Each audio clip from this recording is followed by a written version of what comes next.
Linton ঢালাই complete হওয়ার পরে এখন যেটুকু বাকি কাজ আছে, মোটামুটি ঠাকুর ঘরের সামনে গেট হয়ে গিয়েছে। এই দেখো এখন এই সিঁড়ির জায়গাটা লিন্টনটা বাকি আছে, মানে ছাদ ঢালাইয়ের সঙ্গে বাকি সিঁড়িটুকু একবারে ঢালাই দেবে। আর এটা হচ্ছে প্রাথমিক ধাপ, মানে সিঁড়ির লিন্টন মোটামুটি হয়ে গিয়েছে। আর মেন গেটের দুটো যে পিলার ছিল সেই পিলারও হয়েছে। মেন গেটের ডিজাইন চলছে।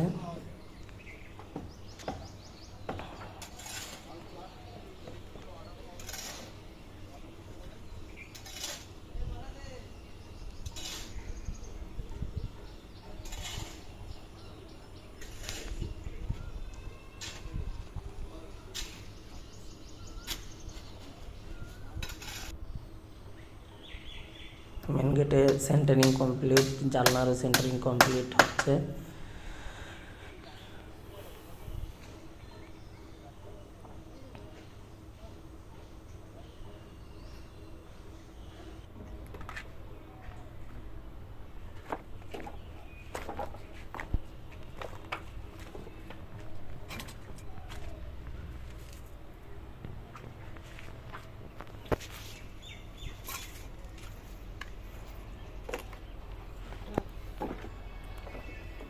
আর প্রত্যেকটা জানলাই বক্স জানলা, যার জন্য সামান্য একটু বেশি খরচ হলো।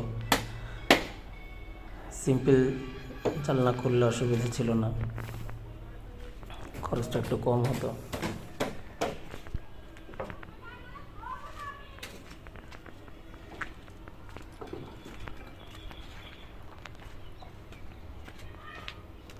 সিঁড়ির ধাপ দুটো হয়েছে, আর বাকি যে একটা থাকলো 3 বাজে, এই যে চাতালটা এখান থেকে ছাদের সঙ্গে একবার ওটা ঢালাই দিয়ে দেবে।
সমস্ত জানলার উপরে ঢালাই কমপ্লিট, আর মেন গেটেরটাও ঢালাই কমপ্লিট হবে।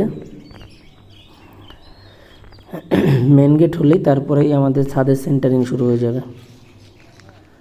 মেন গেটের উপরে ওই দেখো চাতাল ঢালাই কমপ্লিট হয়ে গিয়েছে। আর এরপরে সামনের দিন আমাদের কি বলে এটা ছাদের সেন্টারিং করবে, তারপরে একটা ভালো দিনক্ষণ দেখে ছাদ ঢালাই হবে।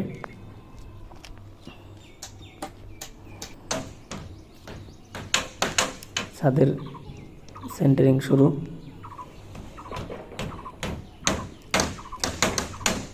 ছাদের প্লেট বসাচ্ছে, প্লেট বসানো কমপ্লিট। যেখানে যেখানে টাই বিম ছিল সেখানে সেখানে